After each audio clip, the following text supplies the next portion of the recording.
Bon, c'est vrai qu'on n'avait pas rendez-vous ici. Bon. Si, c'est comme ça.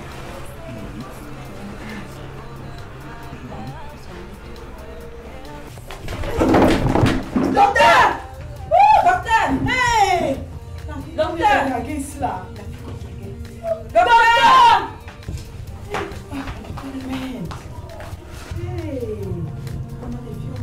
N'ayez pas peur.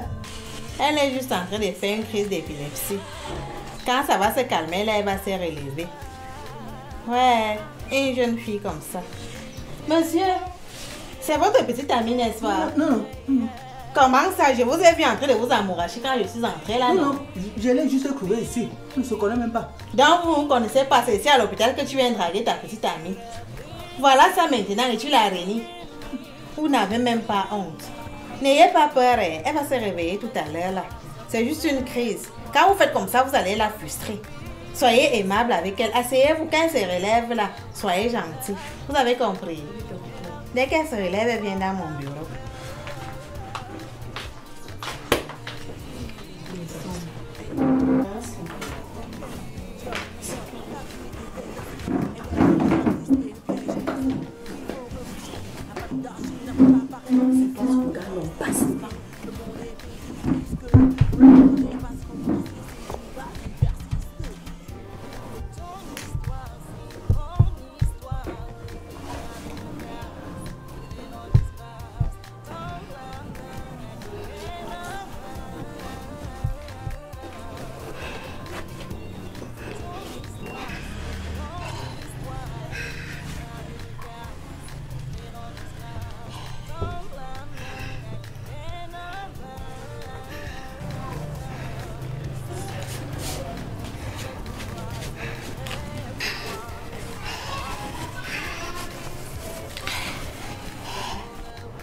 Comme le couloir est calme comme ça, là, je suppose que la femme qui se roule au sol, là, c'est y à lever.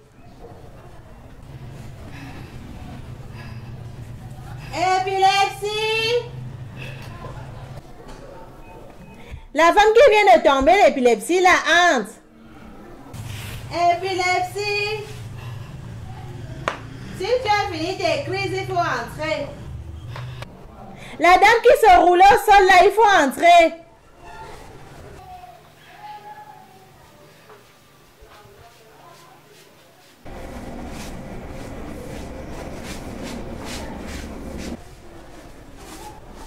Ouais, madame. C'est vous qui savez que vous avez les tombées, vous avez l'épilepsie, mais vous habillez sexy. Hein? Te voilà qui est tombé, toutes tes fesses, les hommes l'ont vu. C'est quoi ça? Ma fille, quand on sait qu'on a les maladies compliquées, là, on s'habille décemment quand on sort. Tu devais mettre même un collant avant de mettre le cabas dessus. Hein? Aidez-nous souvent à vous aider. Hein?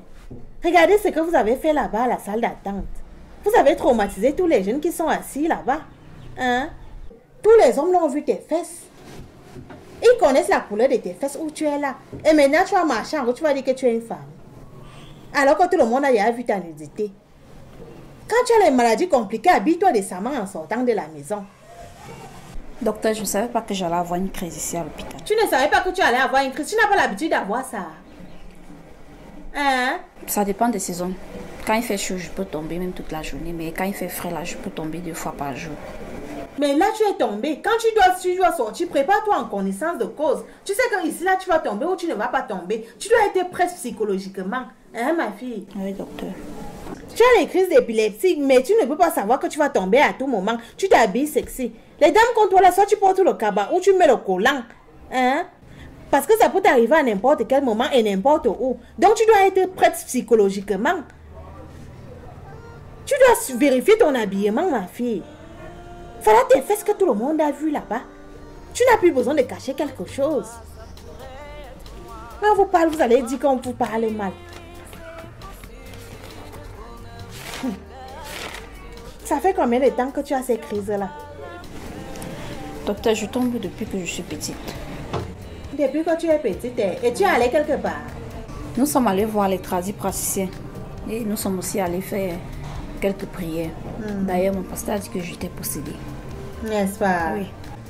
Ton pasteur a raison de te dire que tu es possédée. Parce que la manière que tu es tombée là, ça ressemble à une fille possédée. Une fille normale ne peut pas tomber comme un sac de macarons comme ça là, jusqu'à écarter les fesses devant tous les garçons. Hein? Ce n'est pas une possession, ma fille, c'est une crise épileptique. Vous avez compris, non? Oui, docteur. Hein? On ne t'a pas lancé ça. Je suis sûre que tous les marabouts t'ont dit qu'on t'a seulement lancé ça. On ne t'a pas lancé. Parce que vous, les Mbamoises, vous savez que quand quelqu'un tombe l'épilepsie, c'est qu'on t'a lancé. On lance ça chez vous. Ici, à l'hôpital, on ne lance pas l'épilepsie.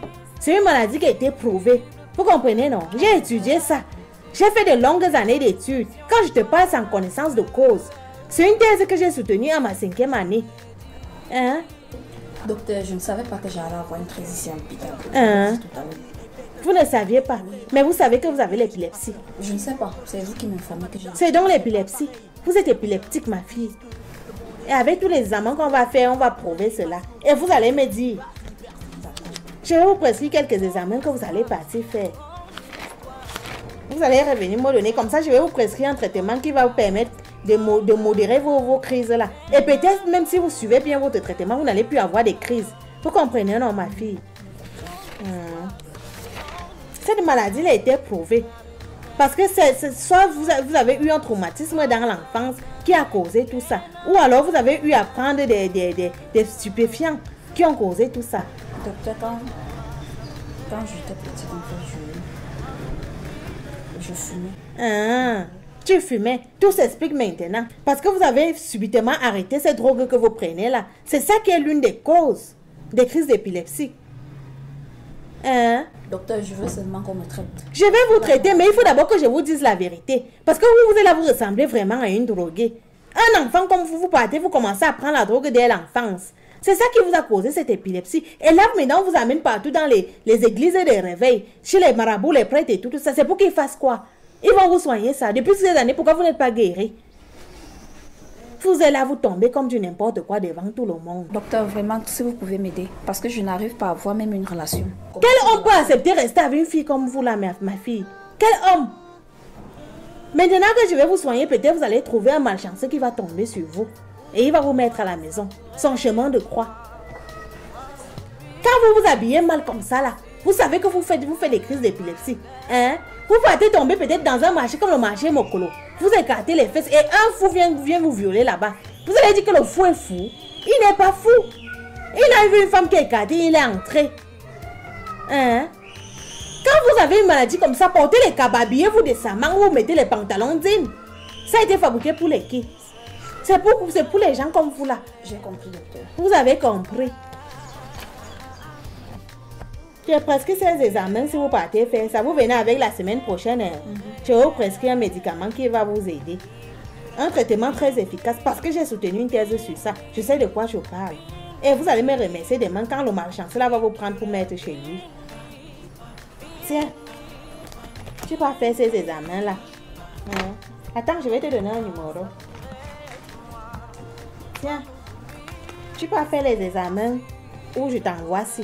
Si tu peux faire ailleurs, je ne te reçois pas. Tout est écrit sur la carte des visites là. Il y a le contact. Toutes les indications, c'est là. Tu ne peux pas te perdre dans Yaoundé. Je t'attends ici la semaine prochaine. Un enfant comme ça, là, c'est toi qui tombes partout. Mais tu portes les sexy. Les sexy là, c'est tout le monde qui doit porter ça. C'est même quoi ça? Même les épileptiques portent les sexy. Mon histoire.